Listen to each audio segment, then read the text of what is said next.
She sat in the back row, a quiet anomaly among towering giants. They assumed her silence meant weakness, a predictable trait for a fragile earthling. They were incredibly wrong. When violence erupted and claws flashed in Classroom 4, Abigail Miller did not scream or run. She simply locked the door. To understand what happened in Classroom 4B, you first have to understand the impossible weight resting on Abigail Miller's shoulders. She was 16 years old, standing a perfectly average 5'4" with pale skin, a smattering of freckles, and a messy bun of ash blonde hair. Among the student body of the Apex Interstellar Academy, she looked like a porcelain doll accidentally dropped into a cage of wild bears. Thanks to the Academy's standard-issue neural translation matrix, the unpronounceable clicks, growls, and subharmonic frequencies of her alien peers were automatically localized into standard Western names for her brain to process. It made the terrifying environment slightly more surreal. The 9-feet-tall reptilian behemoth with 4 arms and razor-sharp dorsal ridges was named Gideon. The sleek, multi-eyed insectoid who sat next to her in astrophysics was Chloe. But a familiar name did not equate to a familiar nature. The Academy was the most prestigious educational facility in the Orion Spur, built for the elite offspring of apex species. Humans had only recently discovered faster-than-light travel, and humanity's inclusion in the galactic community was tenuous at best. Abigail was the first human exchange student, a political experiment designed to see if the soft, squishy bipeds from the newly discovered solar system could survive integration. For Abigail, this wasn't about galactic politics. It was about survival, and it was deeply, painfully personal. Back in Orem, Utah, her father, William Miller, was drowning in agricultural debt. When a catastrophic blight wiped out their family's synthetic wheat crops, a predatory private equity firm, Harrison and Caldwell, moved in to foreclose on the farm that had been in their family for 3 generations. The Interstellar Exchange Scholarship came with a staggering familial stipend of 2 million galactic credits, more than enough to clear the debt, pay for her mother, Martha's, mounting medical bills, and secure their future. But the contract had a brutal stipulation. If Abigail was expelled, provoked a diplomatic incident, or failed her courses, the stipend would be instantly revoked, and the family would be heavily fined. She had been explicitly warned by Earth's diplomatic liaison before she boarded the shuttle. "You are a guest. You will be bullied. You will be tested. Keep your head down, Abigail. Do not fight back. If you throw a punch, you ruin it for all of humanity, and your family loses everything."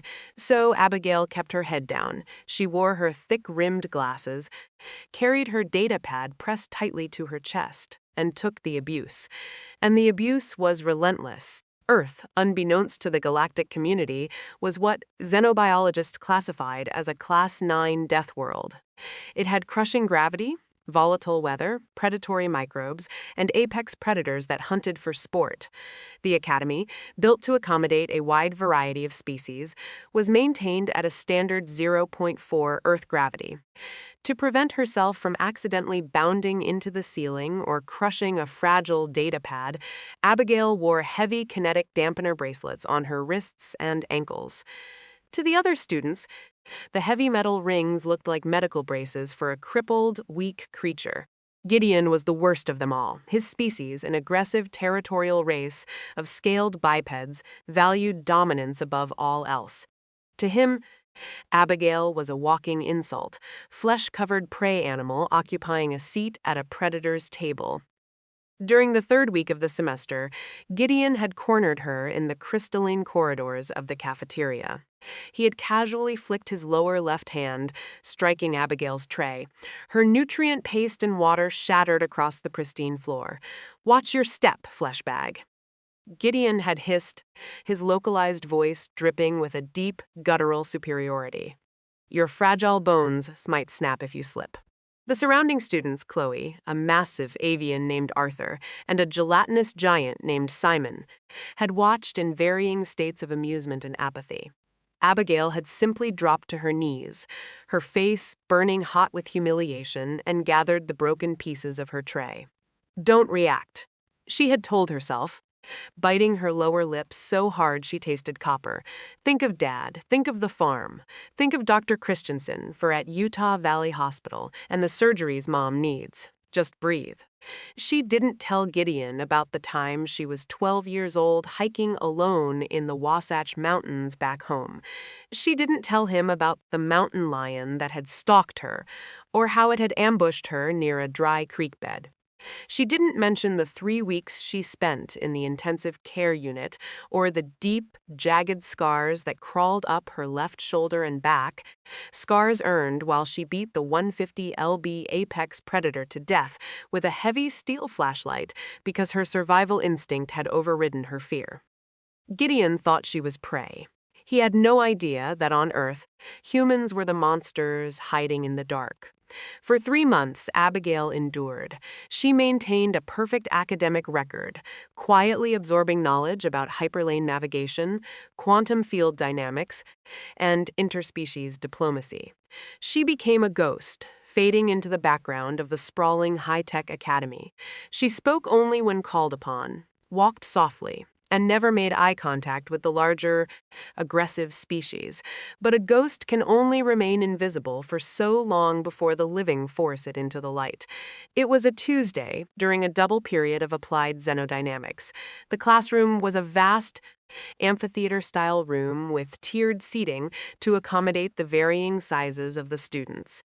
Professor Benjamin, an elderly, multi-limbed academic with a surprisingly gentle demeanor, was demonstrating the volatile nature of plasma core destabilization at the front of the room. Abigail was in her usual spot, the very back row, tucked into a corner, her kinetic dampeners humming softly against her wrists. The tension in the room had been thick since the moment the bell rang. Gideon was in a foul mood.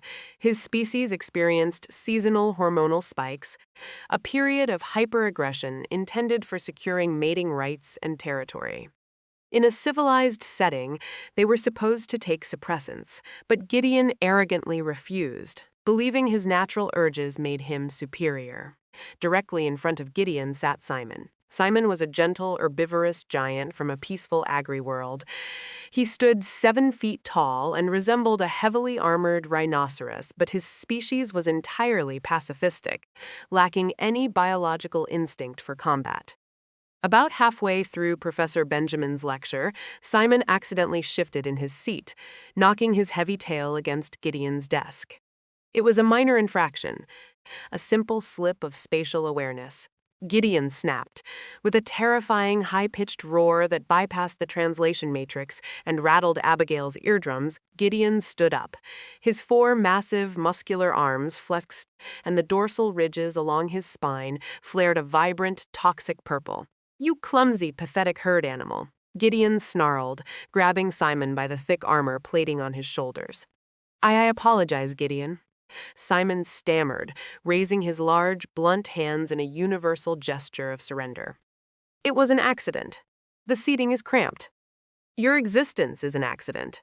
Before Professor Benjamin could even shout a warning, Gideon hauled Simon out of his chair with terrifying strength. He slammed the heavy herbivore against the reinforced glass of the classroom window. The entire room shook. A collective gasp echoed from the other 30 students, but nobody moved. In Galactic society, interfering with a dominant predator's territorial dispute was considered a suicidal breach of natural law.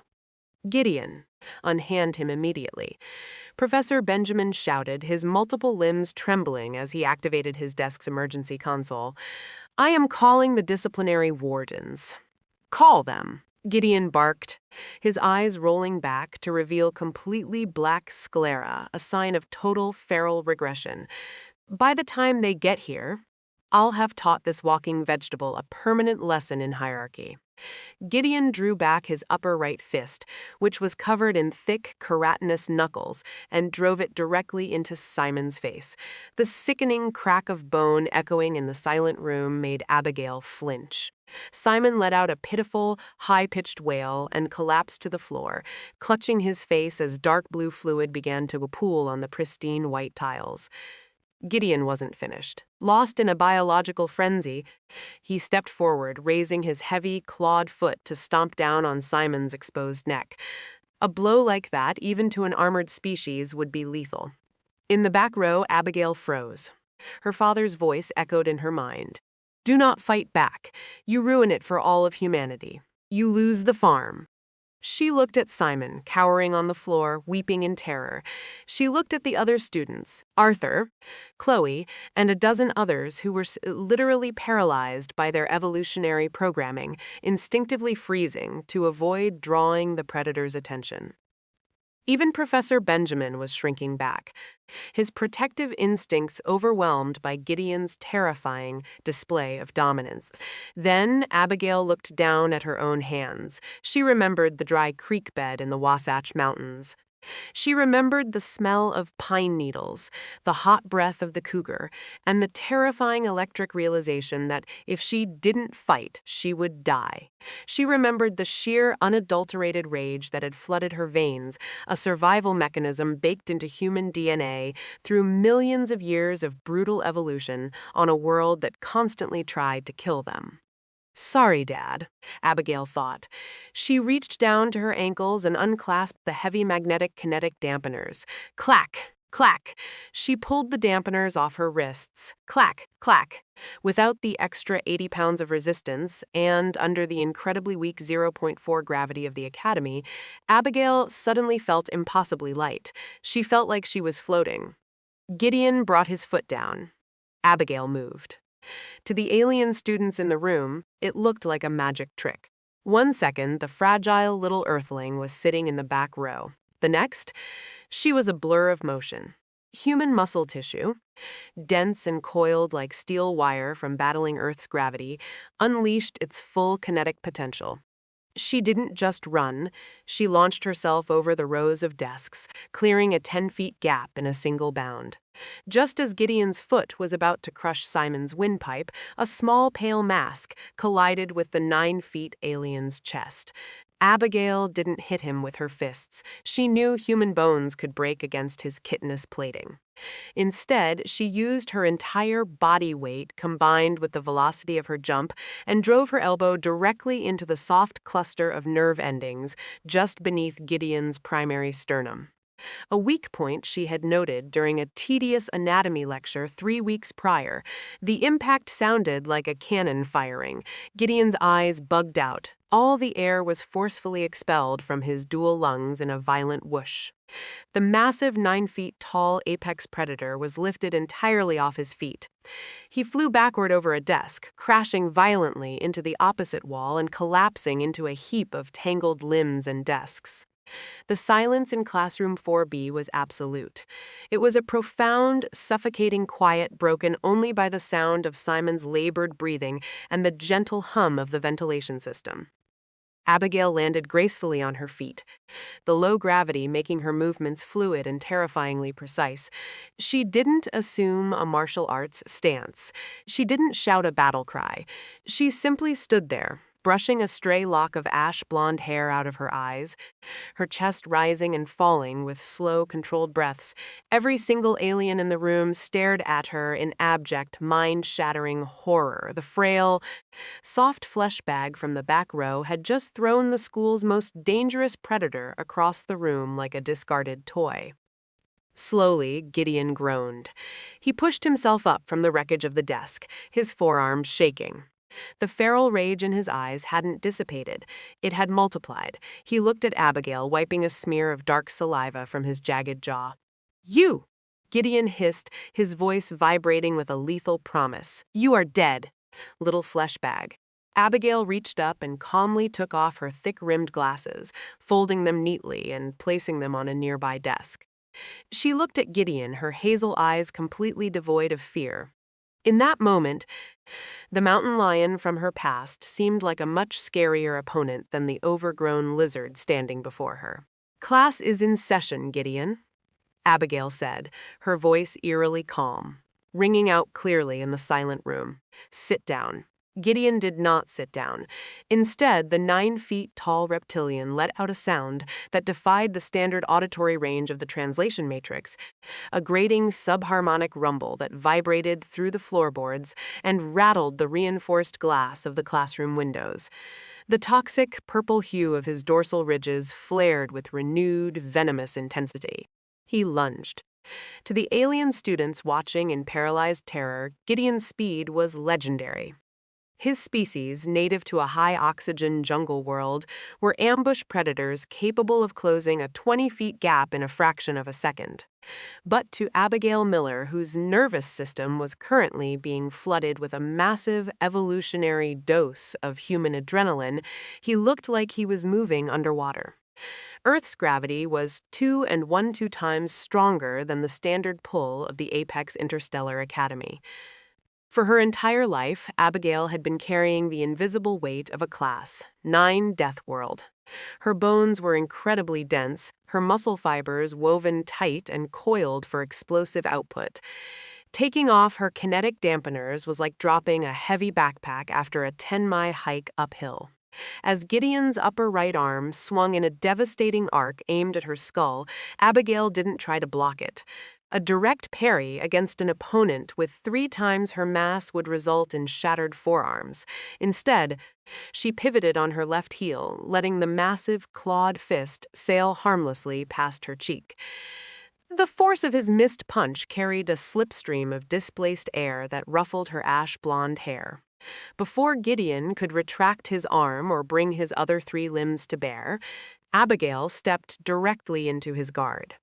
She remembered the self-defense classes her father, William, had insisted she take back in Aurum. Leverage, Abby. He had told her, standing in their dusty barn, "You're never going to be the biggest person in the room, but physics doesn't care about size. It cares about force, mass, and acceleration." Abigail drove the heel of her boot directly into the side of Gideon's primary knee joint, the structural anatomy of a bipedal creature, regardless of its planetary origin, usually relied on a Hintz mechanism to support its upright mass. Gideon was no different. The dense rubber and reinforced composite of Abigail's footwear, propelled by leg muscles, conditioned to squat under Earth gravity, struck the joint with the kinetic equivalent of a swixing sledgehammer. A sickening pop echoed through the room. Gideon roared a sound of pure, unadulterated agony rather than rage as his leg buckled sideways. His massive weight pitched forward, but the alien was an apex predator for a reason. Even as he fell, his survival instincts flared. His lower left arm whipped out, the thick, scaly fingers wrapping around Abigail's waist like a vise. He squeezed, intending to crush her ribs and snap her spine before he hit the ground. For the first time, a jolt of genuine panic spiked through Abigail's chest. The pressure was immense, a crushing constriction that immediately forced the air from her lungs. She felt the heavy canvas of her academy uniform tear, the sharp points of his claws digging into her flesh. "Fight!" her brain screamed. Humans possessed a biological trait entirely unique among the known galactic species, hysterical strength. When faced with imminent death, the human brain could entirely bypass the safety limiters placed on its muscular system, allowing individuals to lift burning cars off trapped children or fight off apex predators with bare hands. The cost was severe muscle tearing and exhaustion, but the immediate result was a terrifying burst of kinetic output. Abigail gritted her teeth, ignoring the blinding pain in her ribs. She twisted her upper body, wrapping her own arms around Gideon's thick, scaly forearm. With a guttural shout, she planted her feet, arched her back, and used her entire core strength to torque her body against his grip. To the absolute disbelief of Professor Benjamin and the 30 students watching, the human girl bent the alien's massive arm backward. The dense, hyper-oxygenated muscles of the reptilian strained, but they could not match the sheer, dense mechanical leverage of the Deathworlder. Gideon's grip broke. Free from his hold, Abigail didn't retreat. She capitalized on his collapsed posture. As Gideon knelt on his shattered knee, his head was perfectly leveled with her chest. She stepped in, wrapping her arms around his thick, scaly neck in a textbook rear naked chokehold. Gideon thrashed wildly. His remaining 3 arms clawed at her, scoring deep, bloody scratches across her forearms and shoulders. He slammed his body backward, trying to crush her against the desks, but the 0.4 gravity worked against him. Abigail simply clamped her legs around his torso, becoming an immovable parasitic weight attached to his back. She squeezed. On Earth, a chokehold didn't rely on crushing the windpipe. It relied on compressing the carotid arteries, cutting off the blood supply to the brain. Abigail didn't know the exact cardiovascular layout of Gideon's species, but she knew that a brain, any brain, needed oxygenated blood to function. She locked her arms together, burying her face against the back of his thick, plated neck to protect her eyes, and applied maximum pressure.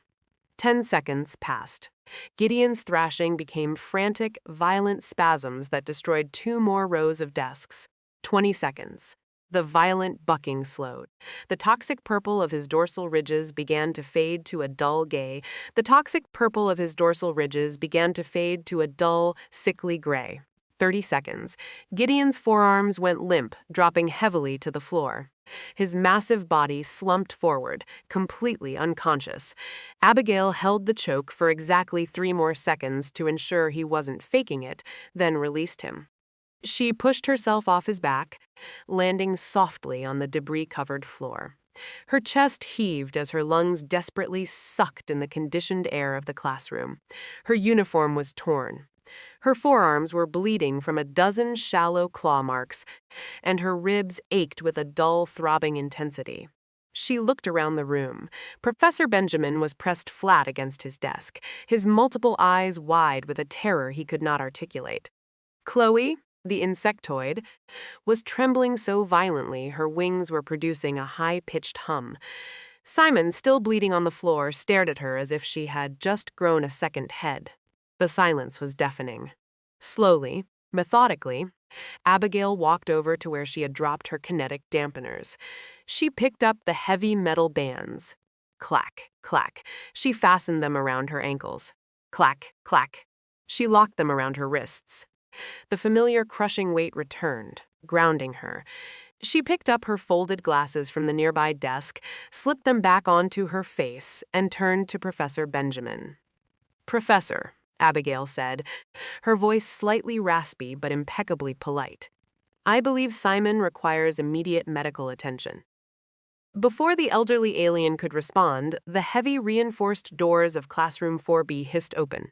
4 heavily armored Academy wardens, members of a quadrupedal, heavily shielded security species, stormed into the room, their stun rifles raised and charged. They froze. The scene before them defied every protocol in their training manuals. The Academy's most aggressive apex predator was lying unconscious and broken among shattered desks, and standing over him, adjusting her glasses and bleeding quietly, was the fragile little exchange student from the solar system. "Drop your weapons," the lead warden barked, his localized voice cracking with confusion. "Identify the threat." Abigail slowly raised her hands, the heavy metal of her dampeners catching the fluorescent light.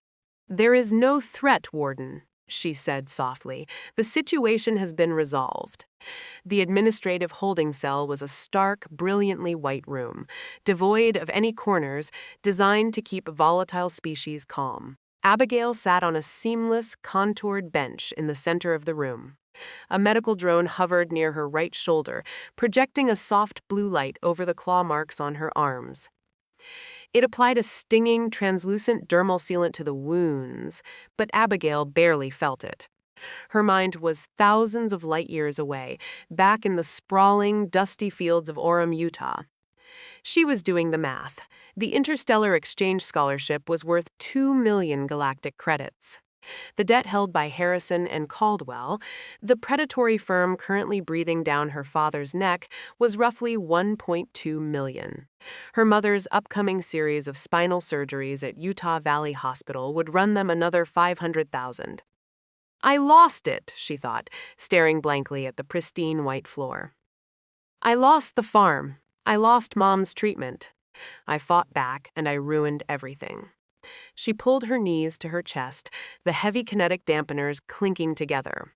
The adrenaline that had fueled her survival was crashing, leaving behind a cold, hollow wave of exhaustion and despair. She had allowed her primitive instincts to override her mission. She had beaten a fellow student unconscious. The Earth liaison had been crystal clear. Any violence meant immediate expulsion. The door hissed open. Director Hayes walked in. The localized name hardly fit his appearance. He was a towering figure, an elegant hybrid of avian and reptilian genetics, draped in the flowing ceremonial robes of the Academy's highest office. His feathers were a brilliant, iridescent silver, and his eyes were sharp, calculating pools of liquid obsidian. Behind him followed Ambassador Richard Jace, the Earth diplomatic liaison. Richard was a tall, graying man in a sharply tailored charcoal suit. He looked incredibly pale, clutching a glowing datapad as if it were a life preserver. Abigail immediately stood up, ignoring the throbbing pain in her ribs. Director Hayes, Ambassador Davis, Sit down, Miss Miller, Director Hayes interrupted, his voice smooth and melodic, yet carrying an undeniable weight of authority. Abigail sat. Richard Davis stepped forward, looking at her with a mixture of profound relief and utter disbelief. Abby, are you all right? The medical log said you sustained localized tissue damage and microfractures in your left costal cartilage. I'm fine, sir, Abigail said quietly, keeping her eyes fixed on the floor. It's just bruising. Ambassador, I am so sorry. I know the rules. I know what I did. Please, just tell me how much the penalty fine is. If they give us a few months, my dad can sell the northern acreage. And maybe Miss Miller, Director Hayes interrupted again, stepping into her field of vision. He folded his long, elegant hands behind his back. Do you understand what occurred in classroom 4B today? I was attacked, Abigail said, her voice trembling slightly. No, wait. Simon was attacked. Gideon was going to kill him. I intervened. I used excessive force. I broke his leg and rendered him unconscious. I accept full responsibility for my actions. Director Hayes tilted his head, his obsidian eyes blinking slowly. You believe you are here to be expelled, aren't I? Abigail looked up, a tear finally breaking free and tracking through the dust and dried blood on her cheek. The contract stated that any physical altercation initiated or escalated by the human representative would result in the revocation of the stipend. Director Hayes turned to Ambassador Davis. Richard, your people possess a fascinating psychological complex. You hide your true nature behind a veil of perceived fragility, and when that nature is revealed, you apologize for it.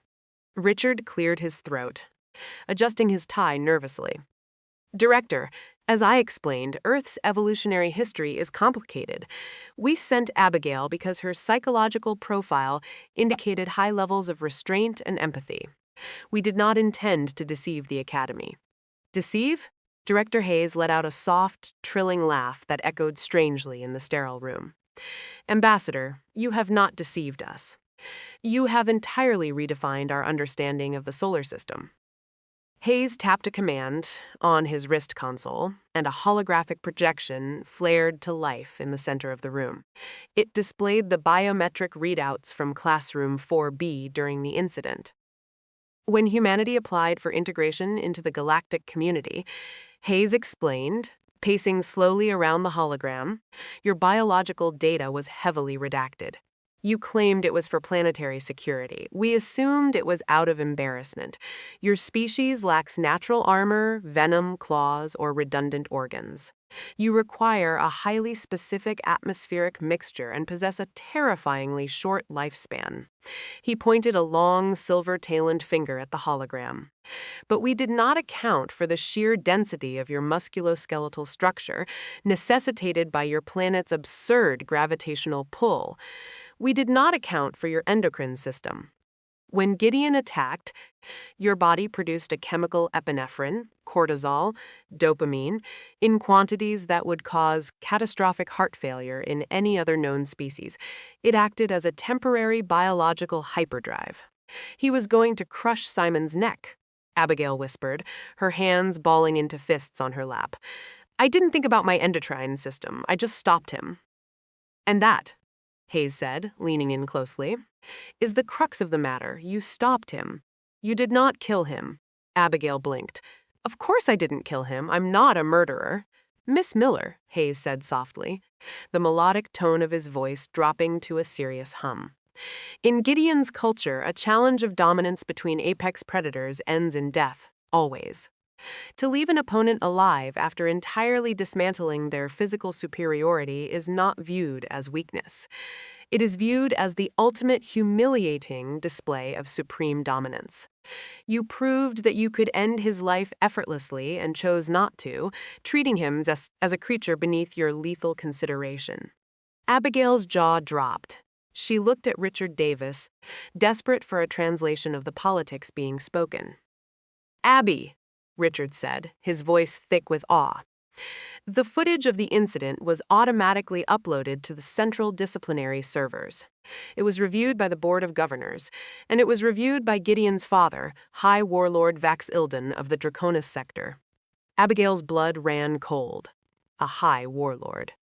Now she had doomed Earth to an intergalactic war. I can apologize to him. I can. You will do no such thing. Richard Vaxelden just sent an official diplomatic envoy to my office. He didn't demand your expulsion. He demanded to know why we hid our true warrior caste from the galaxy. Warrior caste? Abigail repeated, completely lost. I'm a 16-year-old farm girl from Utah. To them, you are a Deathworlder who casually incapacitated a Draconis Alpha without using lethal force, Director Hayes said. He dismissed the hologram with a wave of his hand. The Board of Governors convened an emergency session 30 minutes ago.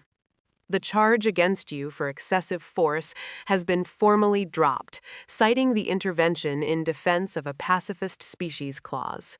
Abigail's heart stuttered. Dropped? I'm not expelled? Quite the contrary, Director Hayes said, his obsidian eyes gleaming.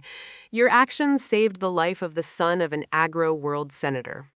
Simon's family has already petitioned the Academy to officially recognize your bravery. Humanity's political standing in the Orion Spur just jumped forward by a century. Abigail sank back against the wall, the adrenaline finally leaving her system completely. She was safe. The scholarship was safe. The farm in Orem was safe. Her mother would get her surgeries. A massive, shuddering breath escaped her lips. However, Director Hayes said, his tone shifting, becoming distinctly ominous. There is a new complication, Ms. Miller, one that you and Ambassador Davis must navigate carefully. Abigail looked up, the brief moment of relief evaporating. What complication? You are no longer a ghost, Abigail, Director Hayes warned. You are no longer the fragile little exchange student in the back row. You have proven yourself to be a highly dangerous, incredibly dense apex predator from a Class 9 Deathworld. By defeating Gideon, you have inadvertently claimed his status within the student hierarchy. Richard Davis nodded grimly. He's right, Abby. The apex species at this academy respect power above all else. You just proved you have it. Director Hayes turned toward the door, his silver robes whispering against the floor. He paused and looked back at her over his shoulder. Until today, they ignored you because they thought you were prey, Hayes said softly. Tomorrow, when you walk into the cafeteria, they will not ignore you. They will be watching you. Some will seek your protection, others will seek to test exactly how much it takes to break a human.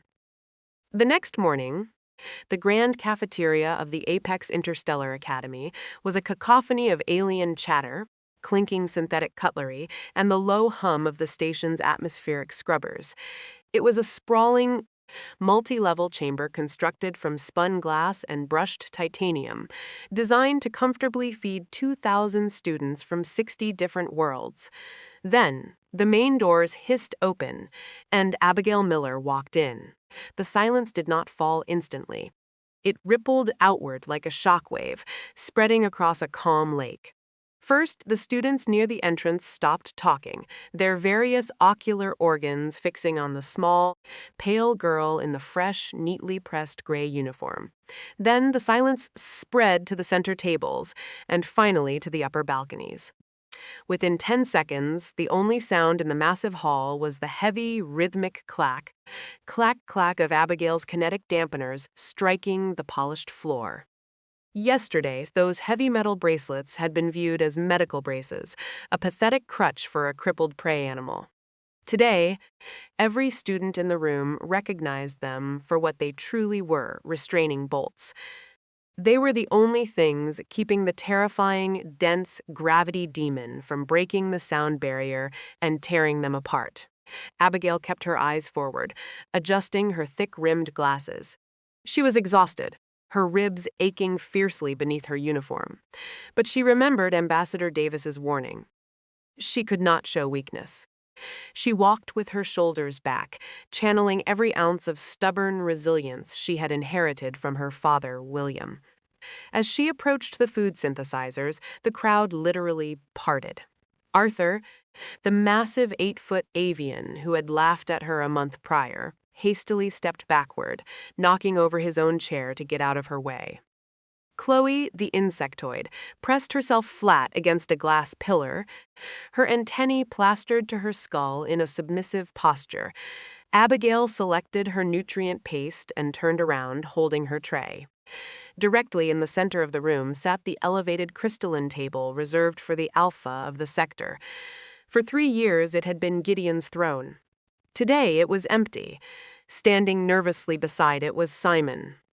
The gentle herbivore had a thick layer of medical foam wrapped around his bruised snout, but he was standing tall. When Abigail met his gaze, Simon did not look away. Instead, he bowed his massive armored head, a gesture of absolute respect, and pulled out the central chair. He was offering her the throne. Abigail hesitated. She didn't want to be a warlord. She just wanted to pass a calculus, save her family's farm in Orem, and go home. But as she looked at the terrified faces of the other students, she realized that power in the galaxy wasn't something you could politely decline.